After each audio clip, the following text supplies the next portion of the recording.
Enfermedad coronaria, Fundación Universitaria San Martín. Discutiremos algunos aspectos fisiopatológicos de la nueva definición de infarto del miocardio y el enfoque terapéutico con énfasis en el manejo farmacológico. En cualquier servicio de urgencias, una de las causas más comunes de consulta es el dolor en el pecho, y es el dolor de origen coronario un diagnóstico a descartar.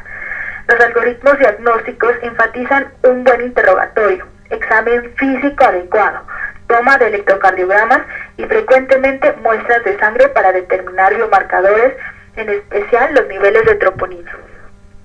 El ecocardiograma transtorácico y el angiotacte coronarias son cada vez más utilizados en la estratificación de este tipo de pacientes. Síndromes coronarios agudos. Se clasifican en angina inestable o infarto del miocardio. Los síndromes coronarios pueden generar pérdida de masa muscular en mayor o menor grado, y este es un factor predominante en el pronóstico del paciente con enfermedad coronaria, el cual puede terminar en una cardiopatía isquémica dilatada. Angina inestable. Agrupa una serie de términos utilizados previamente para referirse a cuadros de angina severos como angina de preinfarto, angina en crescendo, estatus anginoso, angina acelerada, insuficiencia coronaria aguda o síndrome coronario intermedio. Este cuadro puede llevar a infarto del miocardio y debe disparar las alarmas cuando el paciente consulta por un dolor tipo anginoso que ha cambiado su comportamiento en corto tiempo. Se presenta en reposo, en los primeros días postinfarto, en presencia de aspirina, entre otros. La diferencia con el infarto lo hace la elevación o no de los biomarcadores. Es muy importante conocer las situaciones clínicas que aumentan los niveles de troponina. Algunas de ellas implican necrosis de células miocárdicas por isquemia. Debe considerarse hospitalización, manejo agresivo farmacológico, estratificación del riesgo de acuerdo a los diferentes scores. Los de riesgo bajo e intermedio pueden ir a prueba de esfuerzo. Los de riesgo alto, idealmente arteriografía coronaria y proceder de acuerdo a los hallazgos. Infarto del miocardio. Desde los inicios de la electrocardiografía se empezaron a reconocer expresiones en el trazado de paciente con síndrome coronario. La rápida evolución de elevación del segmento ST hacia inversión de la onda T y en ocasiones aparición de ondas Q, definiendo el infarto Q versus el infarto no Q, cuando los cambios se limitaban al segmento ST, onda T sin aparición de ondas Q. TIMI-Score.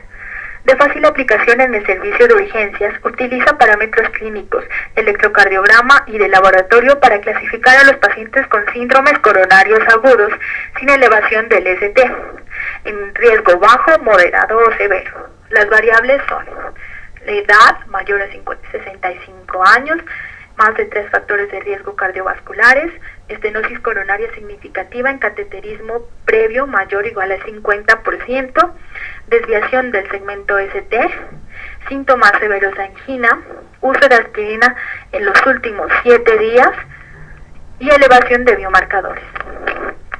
Manifestaciones electrocardiográficas de isquemia aguda de miocardio. Aquí encontraremos unos falsos positivos en el electrocardiograma que remedan infarto agudo de miocardio. Están la repolarización precoz, bloqueo completo de rama izquierda, síndromes de preexcitación, síndromes con elevación del punto J, pericarditis, miocarditis, embolia pulmonar, hemorragia subaracnoidea, hiperpotasemia, cardiomiopatía, malposición de electrodos de las extremidades, colecistitis, patrón juvenil persistente, malposición de electrodos de precordiales, antidepresivos tricíclicos o fenotiacinas. Elevación de ST. La nueva elevación del ST en dos derivadas contiguas, mayor o igual a 0.1 milivoltios en derivadas diferentes, AB2 o B3, con los siguientes puntos de corte: mayor o igual a 0.2 milivoltios en hombres mayores de 40 años, 0.5 milivoltios en hombres menores de 40 años, o mayor o igual a 0.15 milivoltios en mujeres. Cambios del ST o de la onda T. Descenso horizontal o cuesta abajo mayor o igual a 0.5 milivoltios en dos derivaciones contiguas, o inversión mayor o igual a 0.1 milivoltios en dos derivadas contiguas que contengan onda R prominente. Se debe ser muy cuidadoso en clasificar un infarto sin elevación de ST cuando existen cambios de descenso ST en precordiales derechas. Puede tratarse de un infarto posterior con elevación de ST. En estas circunstancias se recomienda tomar precordiales izquierdas hasta B10. Estos enfermos pueden beneficiarse de un manejo rápido como un infarto con elevación. Se habla de lesiones transmurales en el caso del infarto de miocardio Q y de lesiones subepicárdicas en el infarto de miocardio conocido como infarto de miocardio no Q. Pensábamos que este último era una expresión menos grave del síndrome coronario agudo, pero los estudios más recientes muestran una mortalidad inicial intrahospitalaria menor que el llamado infarto de miocardio Q.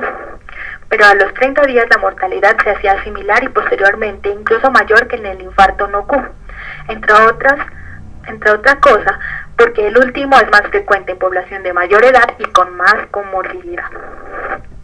Mecanismos por los cuales se puede elevar las troponinas. Primero, una necrosis miocárdica por isquemia. Segundo, imbalance por aporte o demanda. Tercero, injuria de miocardio no relacionada con isquemia. Cuarto, injuria miocárdica multifactorial o indeterminada. Clasificación universal del infarto del miocardio. La clasificación actual del infarto se hace en base a la elevación o no del segmento ST como expresión temprana del fenómeno, básicamente porque fue claro que en el manejo inicial del denominado infarto de miocardio con elevación de ST debemos proceder rápidamente a reprofundir la arteria culpable mediante trombólisis o, si se tiene el recurso, rápidamente intervención percutánea. En el infarto sin elevación podemos entrar a estratificar el paciente y, dependiendo de si es de riesgo bajo, moderado o alto, planificar una estrategia conservadora en el manejo intervencionista en el centro que cuente con este recurso.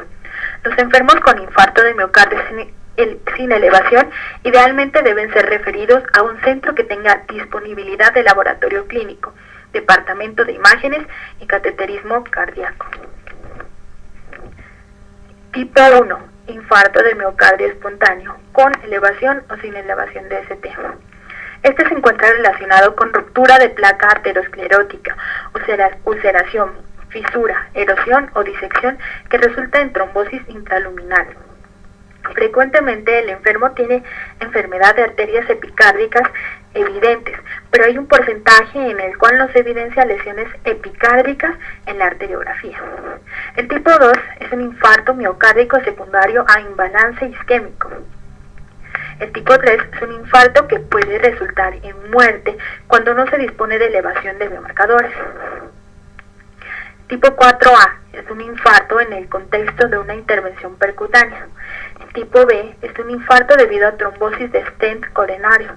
Este se subdivide en aguda en las primeras 24 horas, subaguda primer mes, tardía primer año o muy tardía luego de 2 años. El tipo 5 es un infarto en el perioperatorio de cirugía de revascularización coronaria. Enfoque del paciente con enfermedad coronaria. Diagnóstico. Identificar isquemia como causa de la angina. Excluir hipertensión arterial, arritmias, anemia, estenosis aórtica. Perfil del riesgo para eventos cardiovasculares. Comorbilidades como diabetes mellitus, insuficiencia renal, hipertensión arterial, función ventricular. Identificación de factores de riesgo como hábitos de vida, tabaquismo, alimentación, sedentarismo, dislipidemia, hipertensión arterial. Identificación de contraindicaciones para el tratamiento, que son bradicardia, hipotensión e insuficiencia renal. Objetivos del tratamiento de la angina. Primero, es el alivio inmediato de la crisis de la angina. El control de la angina. Control de los episodios isquémicos, mejoría de la capacidad funcional, prevención secundaria, reducción de la morbilidad y aumento de la supervivencia. Tipos de presentación de la angina inestable. Encontramos la angina en reposo. Esta es una angina que ocurre en reposo más de 20 minutos con más de 20 minutos de duración. Angina de reciente inicio. Angina de inicio reciente de por lo menos clase canadiense 3 en severidad. Angina increscendo. Angina de pecho previamente diagnosticada, ahora más frecuente, de mayor duración a menos umbral. Factores valorados para determinar el nivel de riesgo para síndromes coronarios agudos. Primero encontramos la anamnesis. En el riesgo alto, aceleración de los síntomas isquémicos en las últimas 48 horas. En riesgo intermedio, infarto del miocardio, enfermedad vascular o cerebrovascular, uso previo de aspirina. Características del dolor. En riesgo alto, dolor torácico en reposo continuo prolongado mayor a 20 minutos. Riesgo intermedio.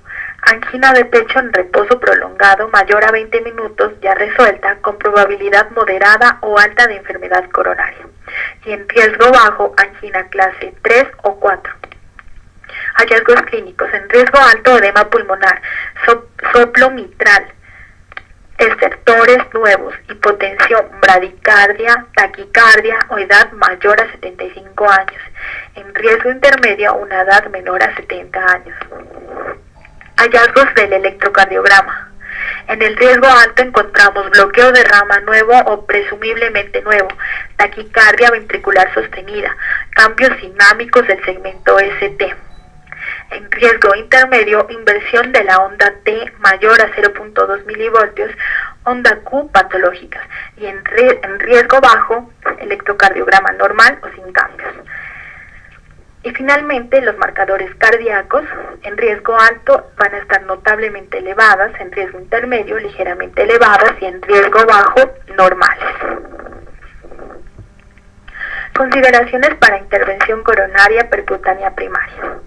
Consideraciones generales. Primero, si está disponible inmediatamente la angioplastia primaria de la arteria relacionada con el infarto, debe realizarse cuando el procedimiento puede ser iniciado dentro de las 12 horas de aparición de los síntomas y de manera oportuna por operadores expertos.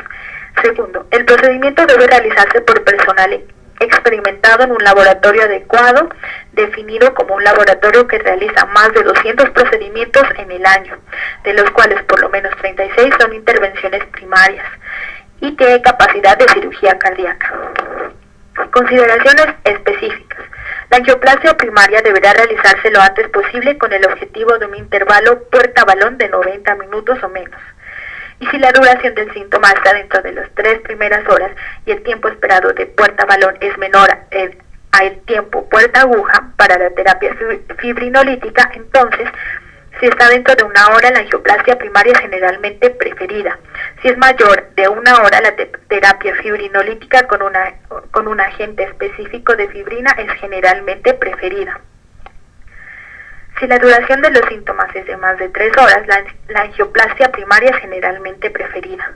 La intervención coronaria primaria debe realizarse en pacientes de menos de 75 años que desarrollan shock cardiogénico dentro de las 36 horas de inicio del infarto y que son aptos para revascularización, que pueden realizarse dentro de las 18 horas a menos que el paciente no desee o haya contraindicación importante.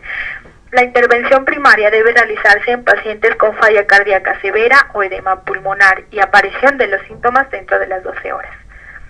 Contraindicaciones. La intervención coronaria primaria no debe realizarse en los pacientes asintomáticos que llevan más de 12 horas después de la aparición de los síntomas y que está eléctrica y hemodinámicamente estables.